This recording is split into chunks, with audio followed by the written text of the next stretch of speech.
So that was cute, among, in January, we got the observation of when the nation came about, you know what I mean? January 26th.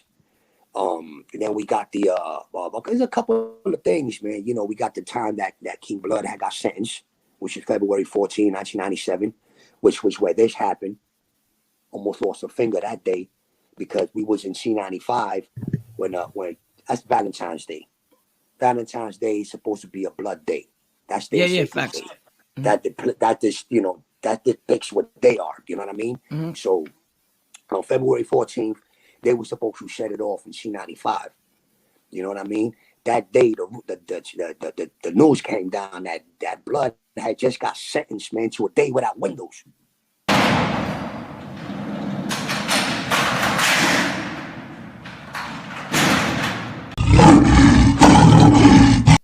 You know what I mean? He got sentenced, that, with a day without windows, dude, because he had visits, he couldn't have nothing, you know what I mean? Still to this day.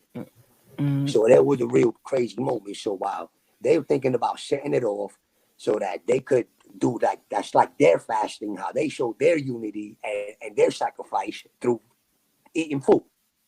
You know what I Mm-hmm. mean? Through cutting.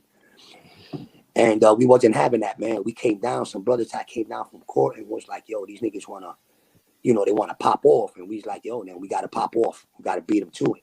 It just so happens, man, that this one opposer had came by, and he had just hit that like a day or two before. He had just went into the house. He was the Blood, and he came in, and they were supposed to shut it off. Mind you, we were doing everything we can to either keep the peace or get rid of whoever was the threat. So this guy's coming and he's the threat. They talking about they're gonna set it off. Boom, boom. Anyway, I had the back cell. If you don't know about C95 and you got the back cell, what happened with the back cell? How did that look? The biggest cell in the whole house. This the I had the back cell mad times. What is it? The 31 biggest cell in or the whole 31? house. Is 31 or Yeah, 30? one of those shits all the way Yeah, back. yeah. So it's the biggest one. 31. So I was back there. We had the meeting in there, and we was like, "Yo, we gotta air this one guy that came in because he talk about eating our food. King Blood got sands is a rat. We get down with a couple of nietas. Shit's the fan. We step to the dude. We got him out. But in the fussle and tussle of things, while shit was getting cut and shit was getting poked, I got poked in my finger. So I ended up in the infirmary. Homeboy went this way, and I went that way. Make a long story short, that was what happened, and this is how I'm able to remember because of certain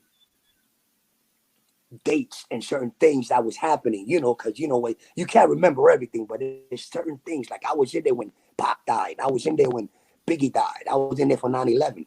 We spoke about that 9/11 date when I was in Riverview. While dudes was feeling a certain type of way, and there was a brother, man, that was in distress with somebody else. I was testing his freedom. All right, when he was leaving a week later, and I had to step in and duff homeboy out, and this was at 9/11. So when the planes is hitting them towers, I was getting dragged to the why me pin. I didn't really know about the 9/11 incident until a couple of days later, and the priest told me when he brought me Bibles into the cell. You know what I mean? That's But deep. these are how I'm able to remember certain things because you ever see that movie Gangs in New York? Yeah, I think While I the, don't while remember too much. DiCaprio and them was gonna have this big gang fight to take Mm-hmm. over everything, it was something bigger and bigger was happening behind them. The whole city was going into a riot. So nobody gave a shit about that damn war. You understand what I'm saying? So that's kind of what was happening to me as I'm trying to make a big thing out of shit and trying to be, about what I'm doing. The whole bigger picture going on. The world is changing around me. You know what I mean? So really nobody gave a shit. I was doing these things for nothing. You know what I mean? To this day. It was a bigger picture. You know what was going on when I had came home like 2003. Everything was different. Everything was militant. You couldn't even play dominoes in front of your building because cops was rolling up, talk about, yo, you drinking this, you drinking, you know what I mean? Giving you tickets. You couldn't do none of that. That stuff, Facts. that stop and search was going on. You know what I mean? You couldn't even, New York was like this. And they just used that terrorist thing on 9/11 and just to put a yoke on motherfuckers. And it wasn't until recently how they realized how bad they were. You know what I mean? And how fucked up they were. And they start lifting that little by little. So that's how we got a whole reform thing going in here with the crime and how they handling crime now too. I don't know if you ever heard of the Khalif Browder story. Khalif Khalid. Browder. Yeah, man, you got to see that shit on YouTube. Like, it's a must see, man. It's a good content. Let me tell you, Yeah. great content, bro. Because this kid, he went in there, he got falsely accused for robbing some Mexican, but this kid kept saying, "Yo, I'm innocent." You know what I mean? Like, Oh yeah, he. I'm I not think gonna I know cop what you're out to saying. shit. And they kept offering him cop outs. They kept giving him this, Kim program, but the kid is standing there like, for crying out loud, I'm not gonna cop out to nothing. I didn't do this shit. What you want me to do? So while he was in there in Rikers Island, let me tell you something. I can honestly say I've been in Rikers maybe 7 to 10 times in my life. What this kid went through that one time in Rikers Island, he went through everything that I went through in my entire career in Rikers Island. He went through it that one time. He went at it with the courts. He went at it with the gangs. He went at it with the COs. I mean, he had everything against him. Nobody wanted to know about Khalid Browder. But all he wanted to stress was the fact that he didn't do the fucking crime. So why the hell am I copping out to everything? So he came home and it was fucked up. He got lawyers on it. People was putting lawsuits, but he killed himself. He hung himself. He came home, and if PTSD isn't a thing, when a motherfucker come home, you better check twice.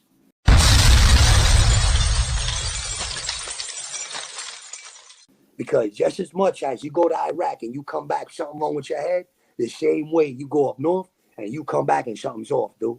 You do get PTSD. You know what I mean? And they don't and they don't diagnose you with that because they don't want sending you out there for that. Involuntary.